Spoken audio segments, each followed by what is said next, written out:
Well, if you're not from here, news of the old spaghetti factory closing may not seem like that big of a deal. But for those of us who grew up here, it is sad to see it go, as so many special occasions were celebrated at this iconic Denver restaurant, and its closure kind of feels like a sign of the times in our growing Colorado. Well, Denver 7's Lance Hernandez joins us tonight. And Lance, spaghetti factory aside, growth is having a real impact on mom and pop businesses.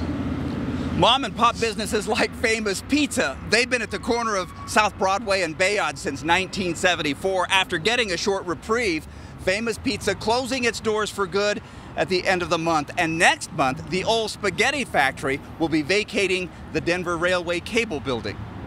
This is the pizza sauce I've been mixing for 32.5 years. Aleka Demorelos is sad that Famous Pizza has to close. They have the best pizza on Broadway. Gus Mavrocephalos opened the parlor 44 years ago. He framed an article from the Rocky Mountain News which shows that spaghetti was $1.95 back then. He won't be serving spaghetti or pizza much longer, ironically because of the growth on South Broadway. The area is in high demand right now, so rents are skyrocketing.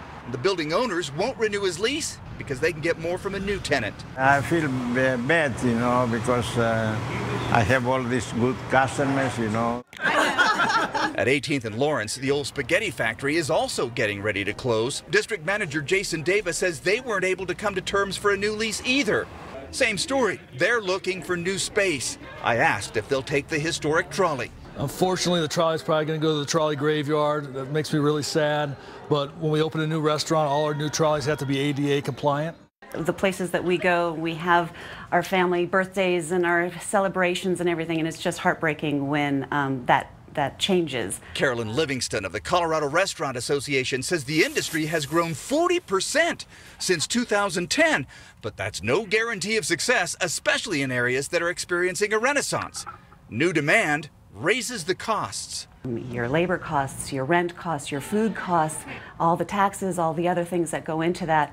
It is very difficult to run a restaurant. I'm gonna miss my boss, I'm gonna miss the place, I'm gonna miss the trip back and forth every single day. Obviously, this part of Broadway is gentrifying. The old Kitty's Theater that you see across the street there is now an upscale distillery. And across the street from this pizza parlor, an old bank building surrounded by a fence. That's going to be torn down, turned into more apartments. On South Broadway, Lance Hernandez, Denver 7. Yeah, we're going to miss Famous. All right, thank you, Lance.